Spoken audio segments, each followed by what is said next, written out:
rekan-rekan, hari ini kita akan training bagaimana cara menyusun SOP atau biasa dikenal sebagai Standard Operating Procedure yang biasa dipakai oleh perusahaan-perusahaan swasta maupun perusahaan pemerintahan.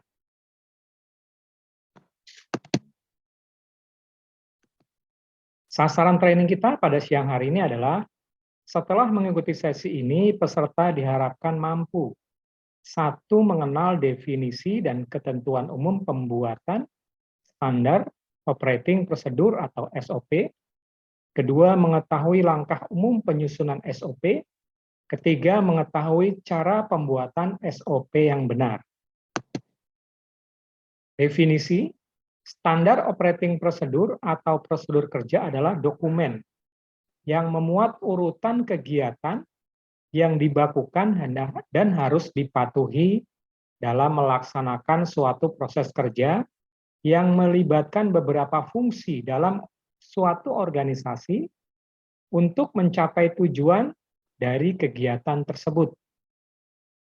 Berikutnya kita masuk ke penjelasan dari Standard Operating Procedures. Pertama, bentuk tertulis dari prosedur kerja yang menguraikan tahapan terperinci dari proses bisnis di suatu departemen atau antar departemen. Kedua, panduan kerja yang efektif dan memungkinkan untuk dijalankan dalam melaksanakan kegiatan. Ketiga, membentuk pemahaman dan komitmen yang sama dalam semua pelaksanaan dalam menjalankan kegiatan. Berikutnya, membangun sistem sehingga pelaksanaan kegiatan tidak terpengaruh siapa yang menjalankan. Berikutnya, menjamin pelaksanaan kegiatan kerja selalu konsisten dan benar. Digarisbawahi ya, konsisten dan benar. Berikutnya, SOP harus dibuat sederhana, praktis, dan mudah dipahami. Berikutnya kita bahas mengenai ruang lingkup SOP. Ada 9 poin. Yang pertama, cover yang memuat kolom pengesahan. Kedua, daftar perubahan. Ketiga, tujuan. Keempat, ruang lingkup. Yang kelima, daftar istilah dan singkatan. Yang keenam, dokumen terkait. Yang ketujuh, prosedur lengkap. Yang kedelapan, daftar lampiran. Yang kesembilan, lampiran. Berikutnya, SOP dibuat dalam format yang memuat: 1. Judul dokumen. Yang kedua, ada nomor dokumennya. Yang ketiga, tanggal berlaku. Keempat, nomor revisi. Yang kelima, nomor halaman. Yang terakhir adalah departemen penerbit atau pengguna dokumen tersebut. Ini adalah contoh format cover SOP. Di sini tulisannya Standard Operating Procedure di bagian atas. Kemudian ada pengendalian dokumen. Nomor SOP-nya misalnya 58610001. Ini adalah logo perusahaan. Berikutnya ini adalah kolom pengesahan, dibuat oleh, diperiksa oleh, dan disetujui oleh siapa. Kemudian ini adalah tanggal pengesahan dari dokumen tersebut. Berikutnya adalah contoh format daftar perubahan. Di sini ada kolom perubahan. Di bawah kolom perubahan ada nomor perubahannya, nomor berapa, tanggal perubahan. Kemudian di sini ada penjelasan mengenai nomor revisinya berapa, bagian yang direvisi, kemudian ada penjelasan. Kemudian di sini apa saja yang berubah. Di sini adalah uraian perubahannya. Yang berikutnya adalah paraf pengendali dokumen. Ini adalah contoh format daftar perubahan dokumen. Kemudian contoh format pendahuluan SOP yang pertama, di sini adalah tujuannya, tujuan SOP-nya untuk apa, kemudian ruang lingkup SOP-nya dijelaskan, kemudian yang ketiga adalah daftar istilah dan singkatan apa saja yang tercantum dalam SOP tersebut. Berikutnya adalah contoh format pendahuluan SOP, masih kelanjutan yang tadi. Berikutnya adalah daftar-daftar singkatan yang dipakai dalam SOP tersebut.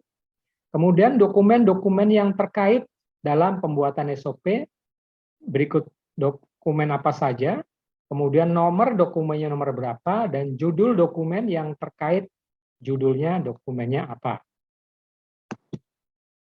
Berikutnya adalah contoh format prosedur lengkap. Di sini adalah flowchart, ada flowchart lengkap mulai dari mulai, kemudian kemudian selesai, bersambung. Ini adalah contoh prosedur lengkap disertai dengan keterangan dari masing-masing proses prosedur tersebut. Berikutnya adalah daftar lampiran. Pada daftar lampiran ada 3 kolom.